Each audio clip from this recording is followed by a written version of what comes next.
Yeah. And we're live.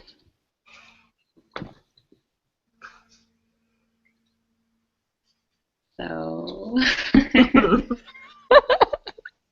well, we have 0 viewers. It's fine. Why don't I'll post some links to the thing, and then we'll go from there. Because, you know, we need people to be able to see it.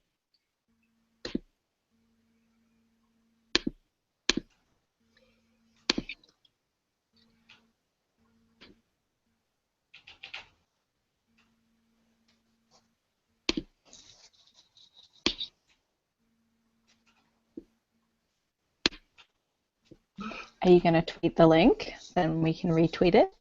Yeah. Okay. Sorry. I didn't have all of my my social medias up.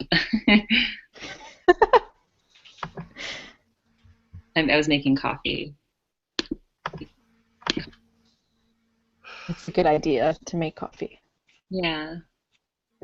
Okay.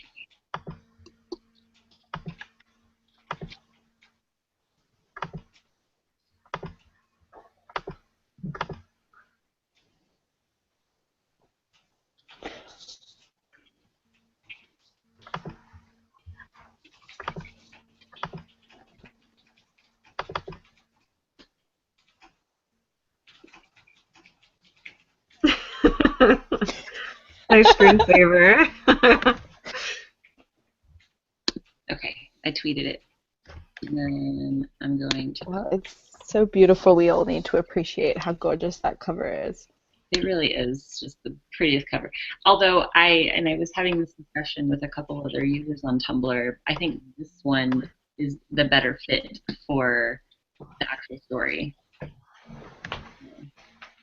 Yeah, that's a really good point, actually. I think it gives it a more old world, old-fashioned fairy tale vibe, and the book very much has that that feeling. So I actually prefer the UK version. Really. But yeah, that's from not a like design perspective, I love this UK version, but I totally get the idea that the US one kind of has that fairy tale feel about it and really fits the story. And it has the creepy trees. Yes. Although I saw there's like a white paperback that is out. That's the one too that I like. But I think I like this one more aesthetically. But I like this one for the story more. Also, this one's a lot harder to find now. Like I think it's unavailable in a lot of places. Right. Like finding for the giveaway we did, it was really hard to find a copy that wasn't like it ended up costing a lot more than I thought it would for the paperback UK version. And they have that Russian version. I think it's Russian, where it's red and black. Yeah. Oh, that's the Beautiful. I think. Oh, right, right. Yeah, it's Spanish, and it is beautiful, and I kind of want it, even though I don't speak Spanish, because it's very pretty. For the aesthetic. Yeah, I think this might be one of those books that I want to own hundreds of copies of. I already have 2.5. I guess it's only a half. 2 1/8. We could do the math, but who wants to do that?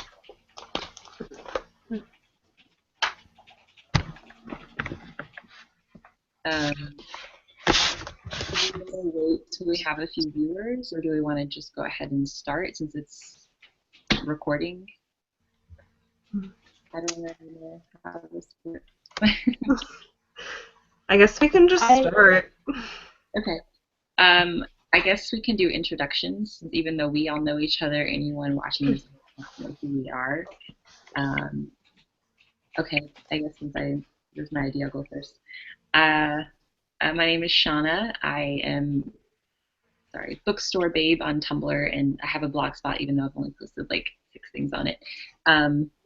I am from North Carolina in the U.S., and Uprooted is probably my favorite book, like, ever now.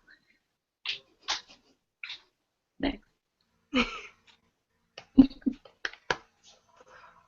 Okay, I'm Manda. My username pretty much everywhere is ladybookmad. I used to just be bookmad, but then I added the lady part.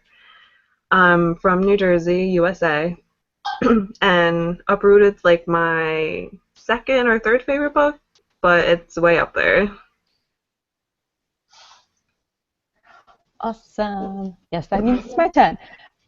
So I'm Tamsien. I'm from Melbourne in Australia, and this is my first time reading Uprooted, and I'm pretty excited about it. Adding onto my new list of fantasy favorites. It's probably not in my top 5 fantasy books ever, but that's because I'm a epic fantasy girl rather than a fairy tale fantasy girl. But you can find me on pretty much every social media platform as BabblingBooks because I love puns. So, there's that. It's a great username. Like, I remember seeing it the first time and thinking, that's really clever.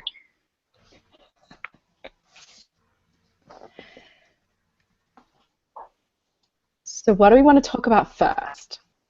Okay, we can talk about, I guess, just more general things. Like, for me, the thing that I love the most about this book was the actual writing itself, because it's so immersive, and it has this really dreamlike quality that I don't see in a lot of other books. As I was reading it, I really felt like I was a part of the story more than an outsider looking in. Right, most of the things that I have tabbed, it's not even just about the scenes. Most of them are just descriptions that I love. 'Cause she just writes so beautifully. Yeah, her writing is superb. Like the first time that Mishka and Sargon do magic together, I like wanted to highlight the entire page because it was just written so beautifully. Yeah, I definitely agree. There's something about the style that it's written in that just makes me think of really old-fashioned fairy tales where, Exactly. you're drawn into this really creative and immersive world, but it has I guess, kind of a surreal feel about it. Like they're not trying to make the fantasy like too strict or too believable or too rational. It does have a really whimsical, creative quality about it, and I think that's what makes it interesting. But I also see how that might put some people off because it does very much like go into a lot of descriptive language, and there's yeah, that sense of fairy tale-ness, which appeals to me, might not appeal to other people. I especially think maybe to people who don't regularly read fantasy, because it's quite a change of pace, especially from, maybe a young adult contemporary reader. I can agree with that. I mean, it's definitely not like a super plot-driven story, even though there is a great plot, but it's definitely a very much page-driven story. Um, Also, I've one of the other sort of not criticisms necessarily, but I've had English language struggle with the book because it is so flowery at times that it took them a long time to get through the book because of how the language is so flowery and descriptive. And if English isn't your first language, it can be pretty difficult to get through. For me, flowery language is one of my favorite things. I can definitely see why people, if they don't like flowery language, wouldn't like this book. So I don't hold it against them. Yeah, definitely not. The magic is really beautiful, and I love the juxtaposition between the earthy feeling, gleaming type magic that Nishka does versus the very scientific, like clockwork magic that Sarkin does, and how they sort of end up working together really beautifully. But it kind of just, the whole time, every interaction they had just made me giggle because he's just such a grumpy old man, and she's this like really like unapologetic woman who does not care what he thinks of her. But they really seem to work well together. One of my favorite aspects of the relationship is how frustrated he gets because her magic isn't exact, and he's very much a scientific, anal person. I love seeing him get frustrated by her. And not even frustrated by her, but just how she could do this magic that he has no knowledge of, and he has no way of learning because it's not something that he can learn. It's something that's innate in her that he can't get to. And I loved that so much, how he was just so undone by her, and her magic. Yeah, I definitely agree. The magic system was one of my favorite parts about this book. I just think that it's so unique in the way that she's kind of created this system and how she explained it. I've seen examples where they pick kind of one or the other, and you get that kind of dragon style precise clockwork magic where you need to learn things by rote or recite things very precisely. And then you get other books where they have that really organic, earthy, that kind of, it comes from a real place of feeling and passion type magic. And I've never seen the two of them put together in a single book, and that really appealed to me. But I really liked the idea of it as being song. And one of the things for me when I was reading the book was just trying to visualize how someone could figure out to execute this in a movie, because I think it could just be amazing if it was done, because it was so vivid the way that it was described. I could almost like see the songs emerging in my head. I do believe they're actually making it into a movie that Naomi Novik was approached to do it. So I will be interested in seeing that done, because and even the way that she does it, she did it to the familiar songs like Happy Birthday, or just like folk songs that she knows. She did them to those tunes so that she can kind of feel this familiarity with the spell, even though she was doing something she'd never done before. I thought that was really cool. And Ellen is involved with this movie, right? I think so, yeah. That's so random. It does seem really, really random for Ellen to be involved. But hey, I guess that she liked the book, you know. One of the things that really stood out to me in this book was the focus on friendship, and how the relationship of Kasia and Nishka was just as important, if not more important, than her relationship with Sargon, and how that throughout the story, as Kasia's role goes from being the revered to needing to be protected to being a protector, their relationship stays important the entire time. And that's something that you don't really see when in a lot of narratives where a young girl is plucked out of her life and put into a new life. Most of the time her former friendships kind of just get thrown away and not really especially in their romance. And I feel like their relationship never suffered for the romance that she felt with Sargon. At times, Yeah, I think that's. Oh, go on. No, you go first. Sorry. At times they almost seemed like sisters to me. It was friendship, but it also felt like family too. And that was put above any kind of romance, at least in my eyes. I saw the romance as like the bottom tier. Yeah, for sure. When I posted about this on my blog, someone made a really good comment and said that they felt like this book wasn't a love story, but it was a story about love and all the different kinds of love that you can have, whether that's romantic, which is definitely in there, but that kind of love for a best friend or someone who almost feels like a sibling, love for your family, love for your hometown, and almost to a certain extent for your country when you look at some of the other characters and their interactions with the wood from the outside. And I thought that was a really beautiful way of putting it, because that story of love and connection does flow throughout the story, but not in the way that you might expect from a typical fantasy novel. I like that sentiment a lot, actually. That's really a really succinct way of putting it. I can't claim it as my own. Thank you to the insightful commenter on my blog. They're brilliant.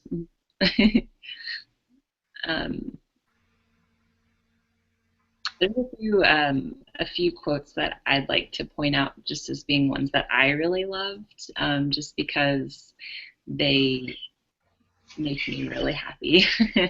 um, Let me find one. I have like 7 pages of quotes that I really loved.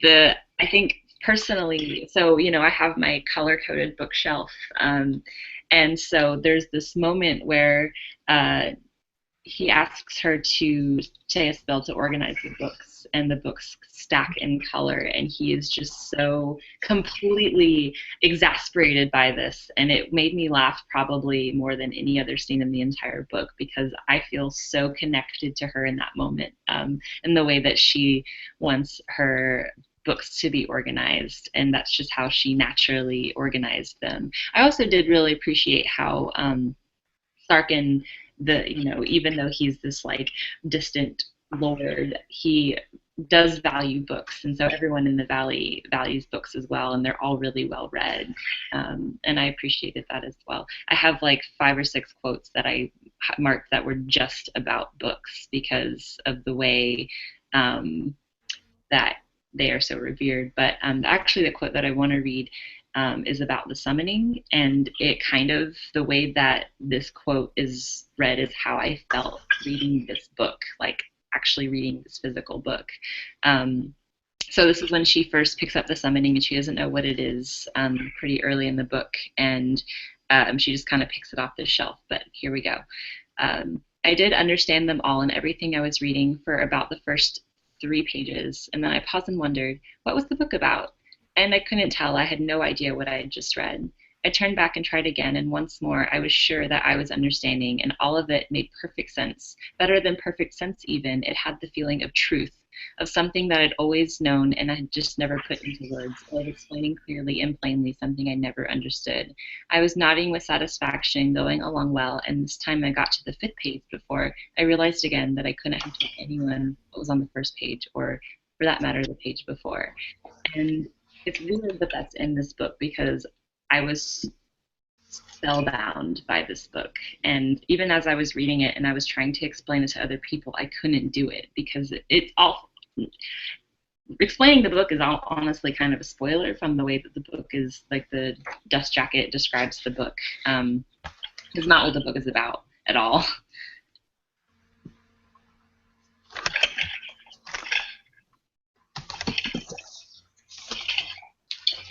I have my favorite quote too. Do you want to hear it? Yes, I'd love to. So my favorite quote, I thought long and hard about this one, because there's just so many beautiful passages in this book, and it was really hard to choose. I think I love the quote, what is there besides people that's worth holding on to? And I think that's such a beautiful sentiment. But that's not my favorite. That's my second favorite. See, look what I did there. I snuck my second favorite in too. My actual favorite quote was a reflection on the futility of war. And it's something that she says when she's walking around and looking at all of the men who are preparing for the battle. And the quote says, they all had stories. They weren't alone in this. Sorry, I've lost my place. They all had stories. They weren't alone in the world, mattering to no one but themselves. It seemed utterly wrong to treat them like pennies in a purse. And for me, that was just such a beautiful moment in the story, and a beautiful way of expressing this idea that, war is an act of futility, and it's something which costs and pays a very human price. And I think that it's unusual for a fantasy novel to actually draw attention to something like that and reflect on it in a very real way. Sometimes you see fantasy or dystopian novels, where characters get upset about the futility of war and, people dying and things like that. But I don't think that it's necessarily reflected on in such a self-aware manner. And I just really enjoyed that. I agree. The book does a really good job of of showing that, especially even in the wood, when they go in with 30 great men and these prized war horses, and they come out this like empty, broken, ragtag band of people, and just sort of how it really didn't seem worth it to get the queen back, for all those people to die in those horrific ways.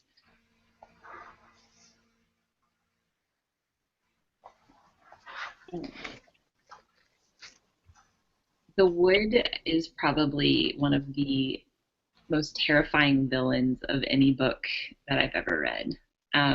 It reminded me of the Forbidden Forest in Harry Potter. That was one of the first things I noticed about it, and that's why as soon as I went in, I loved it within like the first page. Yeah, I can see that. Just the description of the wood, of course, is really beautifully done. But even just the way that the wood can corrupt you. And I think there was one scene where it talks about how you can go into the wood and come out seeming completely normal until you're stabbing yourself in the eye while still smiling, and that just like that losing control of yourself like that. It was creepy. It was so creepy to read that.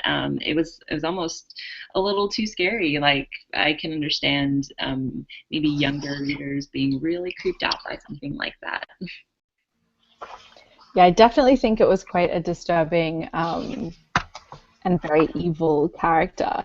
But I think that the Wood is probably a favorite fantasy villain of mine, simply because you kind of at the beginning you feel like the dragon is the antagonist, and that the story is going to go in a kind of Beauty and the Beast direction, or at least something similar to that. And the Wood's there in the background, but you don't realize what a central character, quite literally, that it's going to be. And I really loved that the story behind the Wood was revealed, and the fact that there was a story behind the Wood, that it wasn't just this evil kind of entity, that actually there was a really tragic and really human story behind how the Wood came to be corrupted and thus to corrupt other people.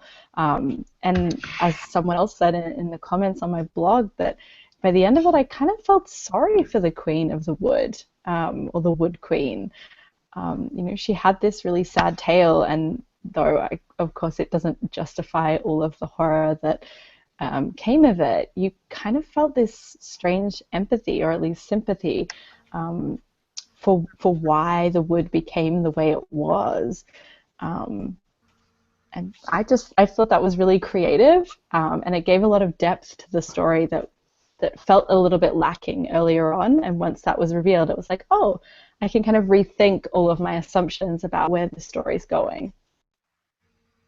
Yeah, I can definitely see that. I honestly would have been fine with it being just evil. I'm glad we got the story behind the Wood Queen as well, but I also really love the idea of something that's evil just for the sake of being evil.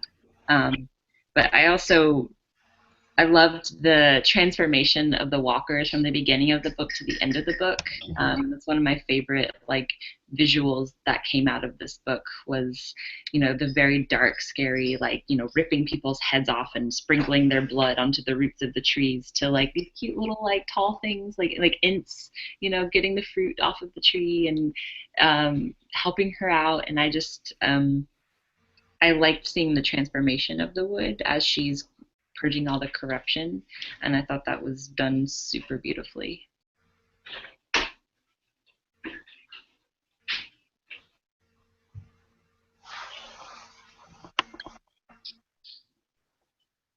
Am I the only one who saw the walkers as kind of like Groot from Guardians?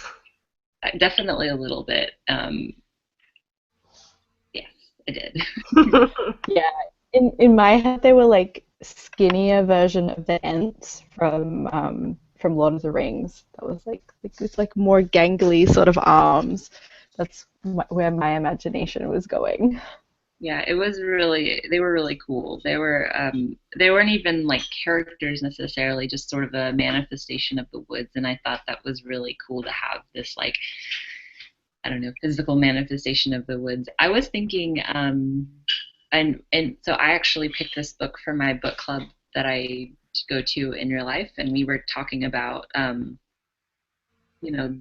the reason the dragon takes the girls, and the reason that he picked her over the other girls because she had magic. And there was like one particular time where he says something like, I couldn't leave you just sitting there like a plum to be picked and become eaten by the woods and become some spectacular kind of horror. And it kind of made me think of like any of the girls that he missed over the years that were eaten by the wood and the creatures that they become. And so I'm thinking, like the boars and the praying mantises are the manifestations of those magical beings that were taken in by the wood, and turned into these super evil creatures. That's so cool. I hadn't made that connection, but that really makes sense. And isn't it interesting how the language of being plucked like a plum from the tree is echoed in how she quite literally has the walkers helping her to pick the uncorrupted fruit in the end of the book? Isn't that poetic? It was really nice. Yeah, I thought it was really well. And we don't, obviously this is all speculation on our part, but I thought it was a really interesting idea that could have been something that came from those creatures could have come from that. That was really cool. I was like, we're so smart. I really like my book club in real life, and we all really loved the book. Something else that I'd like to talk about is the title and how it has so many different meanings throughout the story, and every time I'm like, oh, okay, this is what this means, and then something else happens and I'm like, oh, no, this is what this title means. And there was a lot of really good examples of rooting and uprooting throughout the book, that made the title kind of perfect. I have never seen a title so beautifully woven throughout the book and relevant to the book as I have with this one. Usually you see it once in the book and you're like, hey, there's the title. But in this one, it's like a theme throughout the entire book. And I thought that was really beautifully done.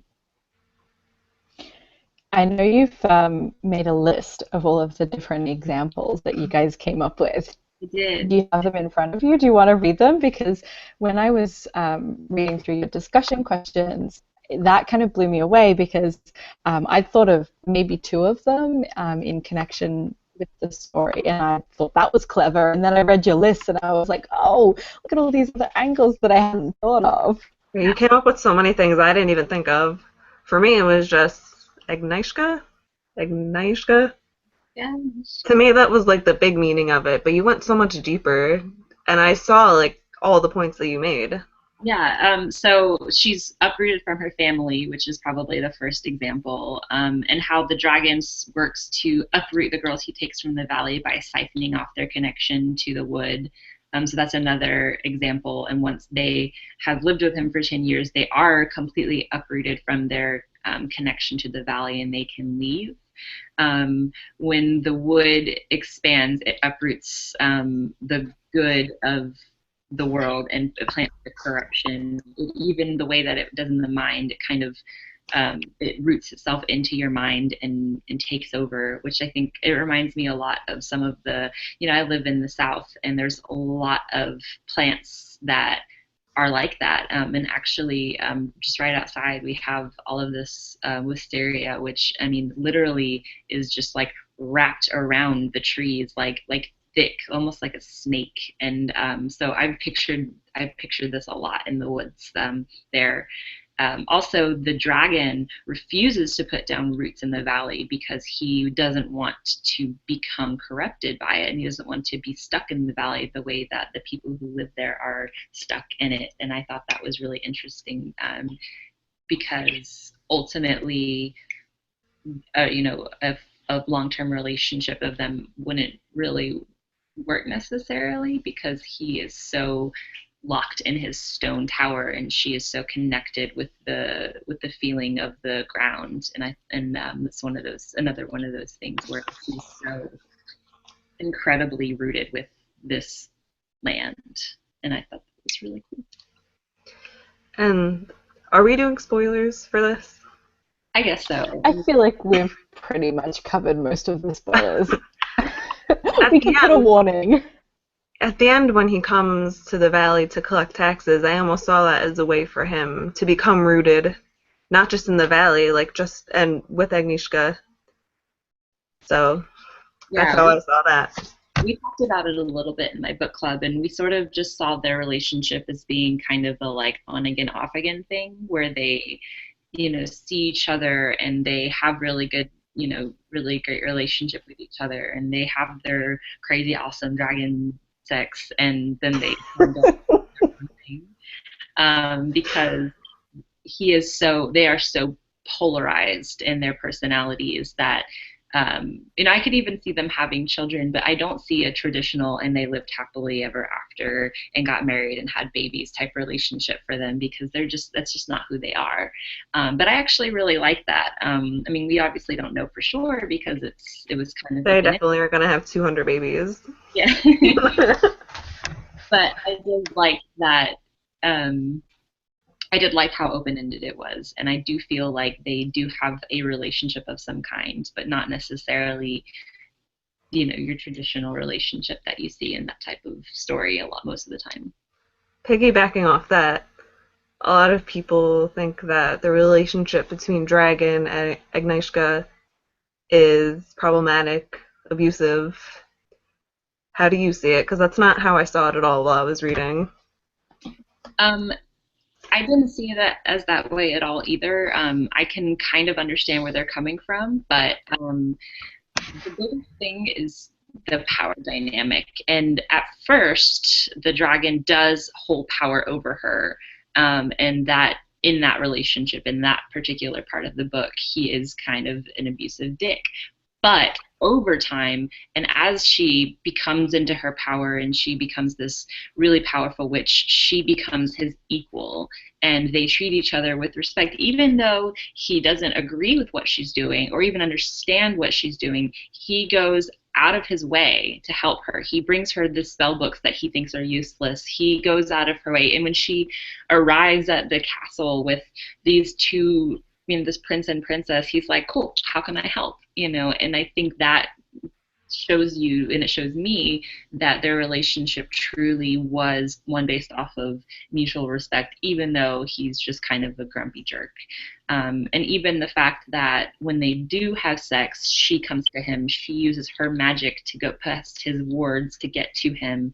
It shows me that that relationship is one that developed over time as something that was positive, even if it started off kind of prickly and antagonistic. Right, yeah, and there's definitely... sorry. No, you go. There's definitely, their entire relationship is based off the power, their literal power from their magic, and it's like, as Agnieszka becomes more powerful, she creates more of a balance in the relationship, and at one point in the novel, she even goes off on her own, and, she's saving people, saving the valley, the castle, on her own. I think their relationship grows over time. It definitely doesn't start out romantic or equal, but I think it definitely gets there by the end.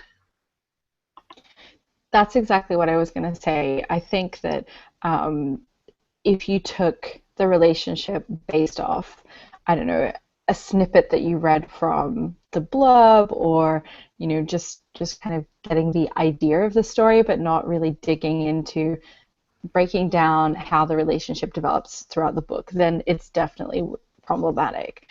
But as both of you said, I feel like this is a really mature expression of a relationship. This is not a typical young adult novel, and we can probably have a conversation about whether or not we think it's a young adult novel at all, because personally I don't. But I think that it does show a very mature relationship, and it shows a complex relationship. It's not the typical, though the story has a typical fairy tale feel, it's not a typical, girl meets prickly, difficult character who just needs that feminine touch for him to be transformed into this wonderful human slash magical person. It's not a Beauty and the Beast tale. He's still kind of a dick because that's who he is. He's old and he's jaded and he's seen a lot of stuff and he doesn't get her. He's his particular way and she's her particular way. But by the end of the book, they find their strange kind of balance, and it is a balance between their power. And I think that's a really great thing to show in a novel, and I think that Naomi did a terrific job of showing that developing without making it take over the entire story. I can agree with that. And actually, I do have a response for whether the book is young adult or not. When I was preparing for my live book club, I actually found an interview with her where someone asked her about it, and this is a quote from the author herself. "I didn't actually write Uprooted as YA, and I don't think there's anything that has to be included in any given book. Dragon, Agnieszka, romance was something I wanted from the beginning, not so much to have a romance because I felt it was a fun thing to do with two, in parentheses, both of them. I love that kind of prickly antagonistic romance myself. I know what you're saying about the power imbalance." This is a response to a question. "That's why Agnieszka needs to be the dragon's equal and the primary mover of the relationship before it actually happens." So that's actually relevant for both things that we're talking about here. So she actually did not write it as a young adult novel, even though it does get marketed as such and read by lots of young adult bloggers and readers. Yeah, I think that's really interesting to see that that she's conscious of and aware of those things within her own book. Because sometimes you do see interviews with writers who are just they've written something, but they're unaware of how it's interpreted or how it's going to be interpreted by other people when it is out there in the world and other people are reading it. So the fact that she has made really conscious decisions in writing those things and in expressing that story in the way that it's come to her, to me just kind of re-emphasizes how great this book is. Yeah, I can definitely agree with that. I was looking into the Q&A feature, and for some reason I can't get it to work, but I would love to get some people's questions and comments and feedback. So I guess if you're watching and you have a question, I guess you can tweet us about it because I can't get the Q&A feature to work. Every time I click on it, it says it's disabled. I guess anyone who's watching and wants to put their 2 cents in can tweet or send us a message on Tumblr. This will, I guess, be on YouTube as well, so I guess you can leave it in the comments and we can answer them later too. But I do want to at least address the people who are watching at some point. You can find me at Bookstore Babe with zeros, and then ladybookmad and BabblingBookbox. Is that your Twitter handle? Yep, BabblingBookbox on Twitter, but I've also got my phone here, so if you send me a DM or a comment on Instagram, I'll also see that as well. I'm BabblingBooks on Instagram, if you found the link from there. And hi, thanks for watching. Yeah. It's really easy to get involved in a discussion about this book because it's one that I care about so much. Yeah, I'm really glad that we got to do this. This has been really fun. It has. If you guys don't have anything that's pressing that you want to have a chat about, I was really interested in the idea of discussing this book as one to recommend to others. I know we've just said that it wasn't necessarily written as a young adult novel, and there's probably some things in it, like the sex scene towards the end, which would make people, depending on your views, a bit uncomfortable with recommending it to readers, depending on how old they are. But for me, the story and Agnieszka's journey is such an empowering one, and it's one where she goes on such a transformational journey and learns so much about herself, which is really about self-respect and independence, and she doesn't fall for the guy and then become consumed by that relationship. And I think that that sort of tale of self-respect and friendship and love is a really positive and healthy one for readers probably of any age. I think we could all do with more of that in our lives. But especially for younger readers. And I think this is going to be one of those books where, whenever a teen is talking to me about, what should I read or what would I like to read, I'm going to be like, strong female character, read this, please. I agree. I mean, this is definitely one. I mean, obviously, I'm trying to get everyone that I know to read it because I did this read along and I made my real life book club read it, and I've made a lot of my friends read it as well. It's one of the best fantasy books that I've ever read, and I definitely get what you're saying about how it's not really epic fantasy, and so like they both hold kind of a different place. Like I wouldn't necessarily put Uprooted in the same box as something like Mistborn, but it's one of those books that I feel is really important to read. Even just the manner that Agnieszka and the way that she kind of holds herself. And there's this one really great quote early on in the book where she talks about how if she starts apologizing for being untidy, then she'll be apologizing for the rest of her life, and how because the dragon loves beauty so much, she's this like dark spot on the beauty of the tower, but she doesn't feel like she owes him beauty. And that's one of my absolute favorite quotes from this book because it's one of those things that you don't really hear a lot. You get these protagonists that meet these kind of prickly men, and then they kind of change who they are, or they try to stop being who they are so that they can impress them. And she doesn't care. She's who she is, and she doesn't care what other people think. And even in the court, she's a little naive about the way that court works, but she isn't ever trying to change herself in order to fit in, except like her extravagant dresses that she feels are the only appropriate clothing.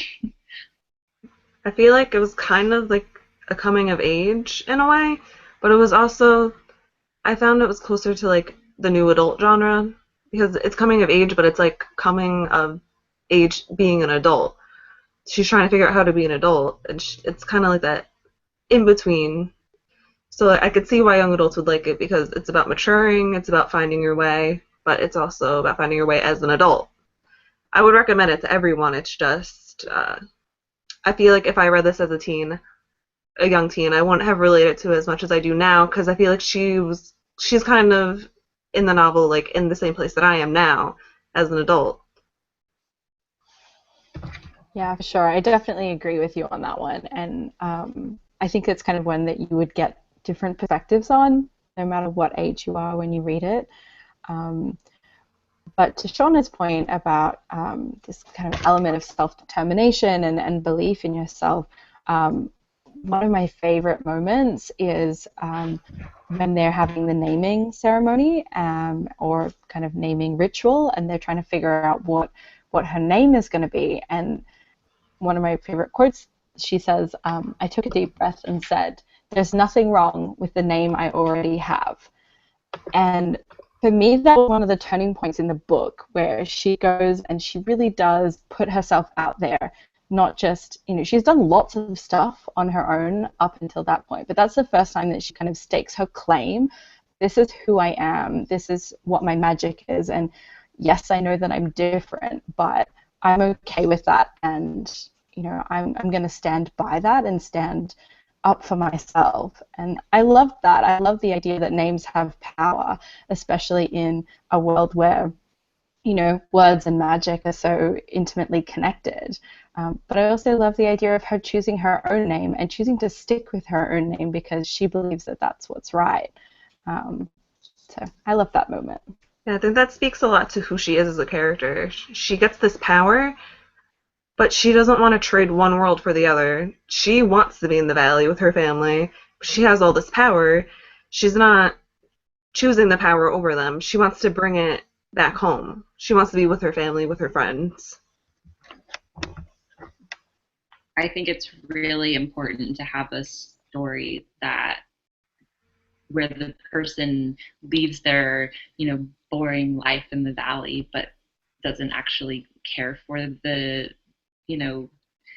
hustle and bustle of the court life and the, all of that stuff. I think that's something that is really important to me to read, because I've always been really involved in my family and really close with my family. And, everyone kind of dreams of being whisked away by some prince. But the prince in the story was kind of a jerk. He was like one of the worst characters. Like, I mean, not written, but just like the not nicest characters. And I thought that was a really great subversion of the trope of like the handsome prince, coming in to whisk her away, and how she was just like, she like has to hold herself back from throwing stuff at him from the tower, and how even though he kind of does evolve into being less of a jerk over the course of the story, he's still never really like a fully good person in my eyes. And I think that's something that is kind of cool. It kind of actually reminds me of a book of poetry I read recently that is titled "The Princess Saves Herself in This One." Oh, that's interesting. That book of poetry, by the way, was written by Manda. So just throwing it out there.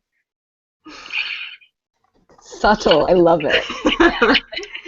But I mean, it really did remind me of her book. I'm not just saying that to plug her book or anything like that. It really genuinely did remind me of that, and that title, and how that title kind of really applies to her. I thought it was really lovely.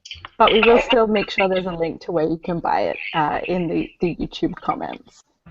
I don't think we're not quite there yet. But, almost there, not quite. But one day. One day. It's really good though, and I do want everyone to read it once that actually does get published. Why, thank you.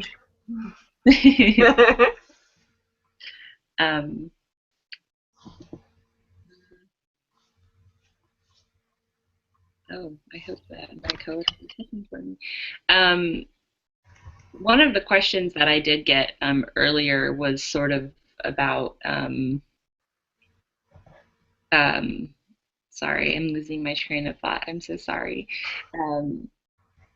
Yeah, one of the things that we haven't discussed yet that I'd like to discuss is sort of the way, I mean, I know we kind of touched on their friendship a bit, but how important it was to me to read and Agnieszka's friendships, how there were times where their resentments kind of came out, because you don't get to read that much, where two people are petty jealousies and resentments towards each other that don't mar the relationship between them at all, but they're still there. Everyone has friends that they're jealous of, and even if they're their absolute best friend of all time and you love them to pieces, you can still feel those resentments and jealousies and still be their friend and still love them just as much. And I genuinely don't think there's any book I've ever read where that actually explores that. And I thought that was really cool. The summoning was one of my favorite pieces of magic throughout the entire book because of that. It kind of reflects the idea in the story that not all relationships are perfect. Every relationship you have with everyone in your life is going to be complicated, and their friendship is complicated. Talking about the jealousy, but they still love each other like sisters, and they're not going to give that up just for jealousy of where someone is in their life and they're not there yet. I totally agree, and I think that that's one of those things which shows how mature this book is in terms of the characterization. I just think that this is something that's really positive for anyone to read, and it's a very mature way of looking at relationships. And I think, I mean, I might only be 26, but I feel like I've had those kind of experiences in lots of different relationships in my life and lots of different friendships where nothing is as simple as a fairy tale in life, and I think it's good to have examples. We draw on that empathy that we've learned through the other lives that we experience through reading books, and reading things like this where characters are challenged by the feelings that they have for someone that they consider a best friend or a sister. Help us to navigate those feelings when we experience them ourselves, and help us feel okay about them, that it's okay that I feel this way, and we can still be friends and we can still work through this, and this can actually make us stronger and make us closer, and even grow our relationship to something that's an even deeper bond. This book was just so good, you guys. Yeah, I definitely agree with everything that you said. I find this book to be really incredibly unique and something that I will probably reread once a year for the rest of my life because I love it so much. I don't know if I'll ever get tired of reading this book. It's also pretty quick too. I mean, I read this book, even trying to reread it, I still ended up finishing it in like 2 days. I started putting tabs on my favorite quotes, and I got so involved that there's like an entire chunk in the middle of the book where I didn't get to put any tabs because I was so invested in the story. um, it's definitely one that I would recommend to pretty much anybody that I know that reads any type of fantasy. And even people who don't read that much fantasy. I mean, I've had friends who don't really read much fantasy read the book, and they still really enjoyed it. I think something about it that I think is really great is a lot of fantasy does struggle with world building, and this book doesn't do that. I mean, the world building in the story is explained in a way that I think is easy to understand, and it doesn't, they don't reference lots of things and places that are unfamiliar. And I think a lot of that is to do with its influence from, Polish folklore, but and Russian folklore, but it's kind of a familiar story, even though it is so unique. One thing I think that a lot of fantasy books suffer from is the relationships between women. A lot of the protagonists in fantasy books that I read don't like the other females in the books, or they just have a bad view of any female that is coming close to the kind of power that they have, or even goes further than the power that they have. But in here, Nishka is still loving. She loves every woman in her life. Her friendship, I think, is held above the romance in the story, and it's just so refreshing to me that it's like that. That's such a good point. I hadn't thought about that, but it's so true. It's a conversation I've been having with a bunch of people on Twitter for the last month or so, is this idea that there's lots of books out there where female characters kind of are held up as being a strong female lead, but then they tear down the other female characters in their world. And I don't think that that's good role modeling. We should be supporting everyone out there regardless of gender, but especially the other women in our lives, we should be building them up, not tearing them down. So that's a really great point. It's definitely going on my let's all be friends recommendation list. So we have just a few minutes left, and I have to run. So does anyone have any last thoughts or observations or feelings they'd like to